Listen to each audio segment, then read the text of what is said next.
নমস্কার বন্ধুরা, শ্রুতির তরফ থেকে সুজাতা আজকে আপনাদের সামনে নিয়ে আসছে একটি নাটক। রবীন্দ্রনাথ ঠাকুর রচিত ডাকঘর নাটকের নির্বাচিত অংশ অমল ও দইওয়ালা। দুটি চরিত্র আমি একাই আপনাদের সামনে তুলে ধরছি। আশা করি শুনতে খারাপ লাগবে না। শুরু হচ্ছে অমল ও দইওয়ালা। দই দই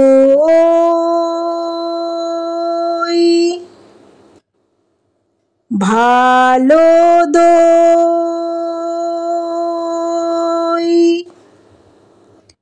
দইওয়ালা, দইওয়ালা, ও দইওয়ালা, ডাকছো কেন? দই কিনবে? কেমন করে কিনবো? আমার তো পয়সা নেই। কেমন ছেলে তুমি? কিনবে না তো আমার বেলা বইয়ে দাও কেন? আমি যদি তোমার সঙ্গে চলে যেতে পারতুম তো যেতুম। আমার সঙ্গে? হ্যাঁ, তুমি যে কত দূর থেকে হাঁকতে হাঁকতে চলে যাচ্ছ, শুনে আমার মন কেমন করছে।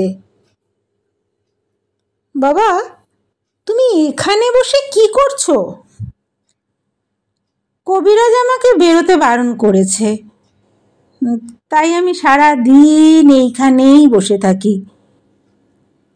আহারে, তা বাছা, তোমার কি হয়েছে? আমি জানি নে, আমি তো কিচ্ছুটি পড়িনি, তাই আমি জানি নে আমার কি হয়েছে। দইওয়ালা, তুমি কোথা থেকে আসছো? আমাদের গ্রাম থেকে আসছি। তোমাদের গ্রাম? অনেক দূরে তোমাদের গ্রাম? আমাদের গ্রাম সেই 5 মুড়া পাহাড়ের তলায় শামলি নদীর ধারে। 5 মুড়া পাহাড়, শামলি নদী, কি জানি, হয়তো তোমাদের গ্রাম দেখেছি। কবে আমার মনে পড়ে না। তুমি দেখেছো? পাহাড় তলায় কোনোদিন গিয়েছিলে নাকি? না, কোনোদিনই যাইনি, কিন্তু আমার মনে হয় যেন আমি দেখেছি। অনেক পুরনো কালের খুব বড় বড় গাছের তলায় তোমাদের গ্রাম। একটি লাল রঙের রাস্তার ধারে, তাই না? ঠিক বলেছো বাবা। সেখানে গায়ের সব গরু চড়ে বেড়াচ্ছে। কি আশ্চর্য, ঠিক বলেছো। আমাদের গ্রামে গরু চড়ে বই কি, খুব চড়ে। মেয়েরা সব নদী থেকে জল তুলে মাথায় কলসি করে নিয়ে যায়, তাদের লাল শাড়ি পরা। বাহ, ঠিক কথা।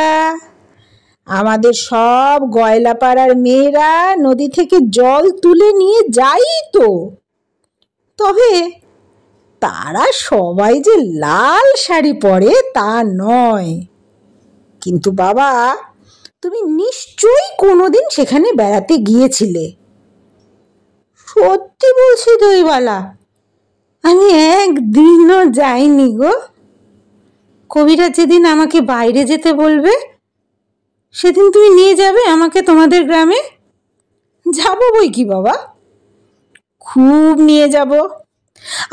আমাকে আমাকে তোমার মতন ওই রকম দই বেচতে শিখিয়ে দিও। ওই রকম বাঁক কাঁধে নিয়ে ওই রকম দূরে রাস্তা দিয়ে মরে যাই। দই বেচতে যাবে কেন বাবা?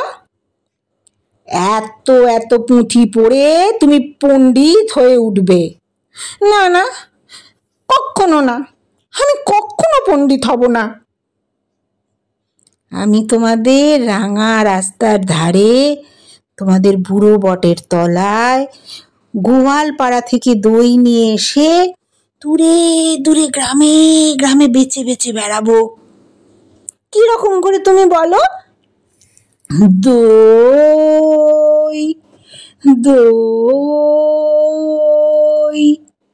ভালো দই। আমাকে সুরটা শিখিয়ে দাও। হায় আমার পোড়া কপাল, এ সুরও কি শেখাবার সুর? না না, ও আমার শুনতে খুব ভালো লাগে। আকাশের খুব শেষ থেকে যেমন পাখির ডাক শুনলে মন উদাস হয়ে যায়, তেমনি ওই রাস্তার মোড় থেকে ওই গাছের সারির মধ্যে দিয়ে যখন তোমার ডাক আসছিল, আমার মনে হচ্ছিল, কি জানি কি মনে হচ্ছিল, বাবা এক ভাঁড় দই তুমি খাও। আমার তো পয়সা নেই। না না, পয়সার কথা বলো না। তুমি আমার দই এইটুকুনি খেলে আমি কত খুশি হব। তোমার কি অনেক দেরি হয়ে গেল দইওয়ালা? কিচ্ছুটি দেরি হয়নি বাবা, আমার কোনো লোকসান হয়নি। দই বেচতে যে কত সুখ সে তোমার কাছ থেকে শিখে নিলুম। ধন্যবাদ। শেষ হলো অমল ও দইওয়ালা।